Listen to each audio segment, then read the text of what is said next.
Right now at 5:30, a woman is dead. A man is in critical condition this morning after a crash in Jessamine County.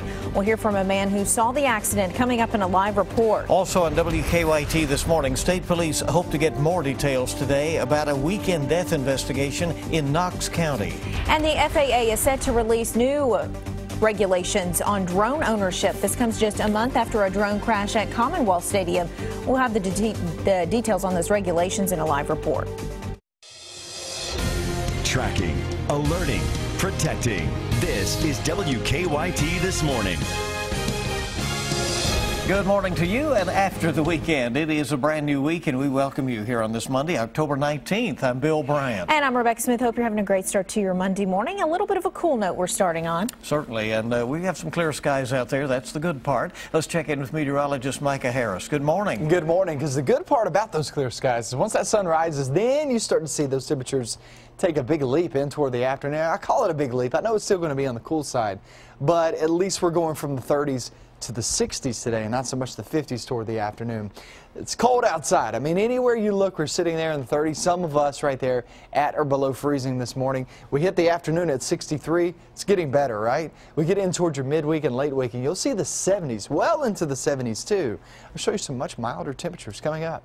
Okay, we'll see you in a bit. We thank you. Right now, WKYT News is tracking a breaking news alert out of Jessamine County. We've just learned in the last few minutes that a person has been killed on US 27 this morning. All northbound lanes are blocked, and the southbound lanes are down to just one lane. This is near the Fayette-Jessamine County line, just inside of Jessamine County. We'll have more information just as soon as we get it in. And authorities in Jessamine County are investigating another deadly crash, this one last night. It killed a woman and it hurt 5 others. Nicholasville police say just after 6:30 Sunday night, 2 cars crashed outside the BP gas station on US 27 near Catnip Hill Road. 53-year-old Sue Huff died in the accident. They say Huff was a passenger in an SUV that flipped. Police say the SUV's driver was taken to the hospital in critical condition. The 4 others who were hurt had non-life-threatening injuries. It's horrific. It's terrifying to see stuff like this happen right in front of you. And it could have been me. It could have been anyone else that was around there helping, because they were all nearby as well. Well, families set up a GoFundMe page to help pay for funeral services. We have a link to that on our website, WKYT.com. The Federal Aviation Administration is getting ready to require drone pilots to register their aircraft with the government. This comes just 2 months after a student allegedly crashed a drone into Commonwealth Stadium. That was right before a UK football game. WKYT's Hillary Thornton is live for us at Commonwealth this morning. Good morning. Good morning. As you mentioned, one of the most recent examples of why the government is feeling pressure to regulate drones happened right here at Commonwealth Stadium just minutes before kickoff of UK's season opener. That drone was seen hovering inside of a full stadium before crashing on the suite level. The owner, UK law student Peyton Wilson, was cited and charged with second-degree wanton endangerment. He will be in court on that charge tomorrow. Now, thankfully, no one was injured in the incident, but it did highlight the potential dangers. Today, the Department of Transportation is expected to announce a new drone registration requirement to try and help ease those growing concerns. We are told the Federal Aviation Administration will require owners of drones to register the remote control aircraft with the government.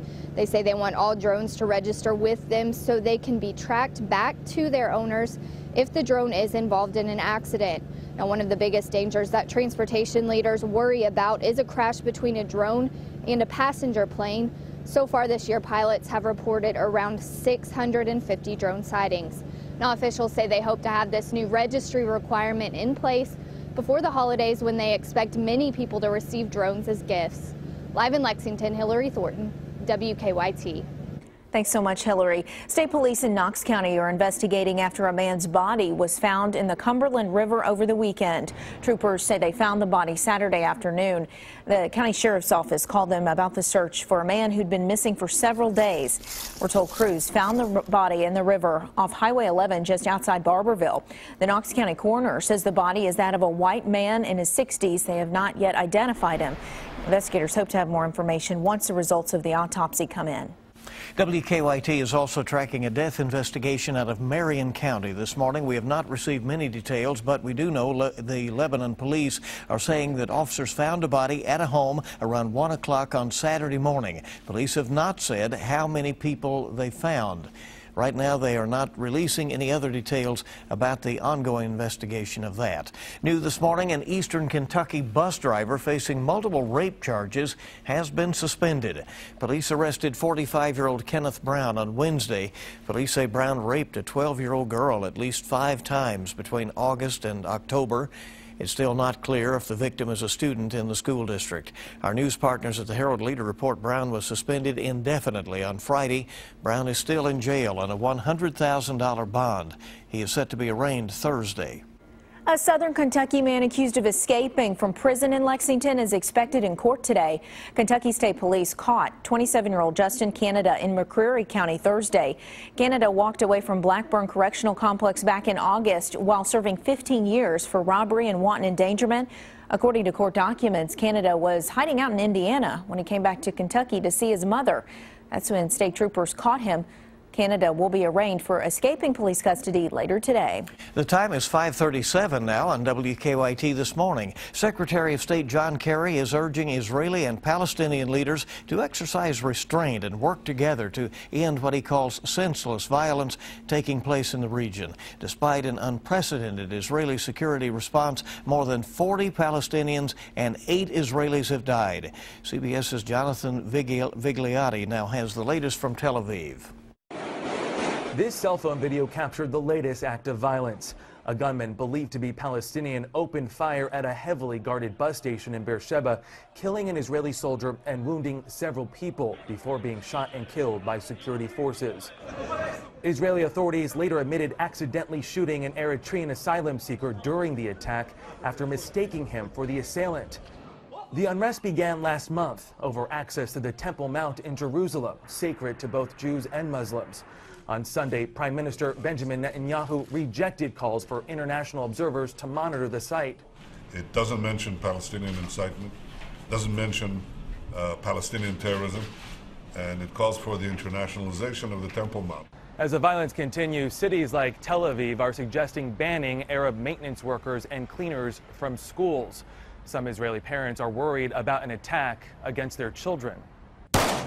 Other civilians are flocking to gun shops to arm themselves. I think it's important in these cases to have a means of self-defense. As the death toll on both sides continues to rise, Secretary of State John Kerry will meet with Mideast leaders separately this week in an effort to ease tension in the region. Jonathan Vigliotti, CBS News, Tel Aviv. Democratic presidential candidate Hillary Clinton is scheduled to testify before a congressional committee this week about the Benghazi attacks. Clinton herself says the inquiries and hearings are attacks aimed at derailing her presidential campaign. The chairman of the Special House Committee on Benghazi insists that his probe is about the facts. The hearing is set for Thursday. 2 men facing organized crime charges are expected to be in court today. Kentucky State Police arrested them Friday as part of a month-long investigation. Troopers tell us the 2 were part of an organized crime ring that was taking stolen items from Kroger stores around town and reselling them. They're expected to be arraigned today. If you have not gotten your flu shot this season, you can get one in Lexington this week for free. This Thursday, the Fayette County Health Department will have a clinic at Consolidated Baptist Church on Russell Cave Road. People can stop by from 4 until 7 for a free flu shot. Health Department leaders are encouraging individuals to sign up online before arriving. And today, the first Lexus to come off an American assembly line will be unveiled during a ceremony at the Georgetown Toyota plant. The Georgetown plant is Toyota's first wholly owned facility in North America. The factory was built back in 1986. So impressive Lexuses coming off the line today. Very exciting. Nice vehicles. A lot more news coming up for you on WKYT on your Monday morning. Hope you'll stay with us. When we come back, is a free night in Paris worth sleeping in a graveyard? I don't know about that one. The details on a new spooky deal from Airbnb coming up. And we're looking outside with those temperatures. Very chilly this morning, but it's getting better each and every single day. I'll show you some 70s in your forecast coming up.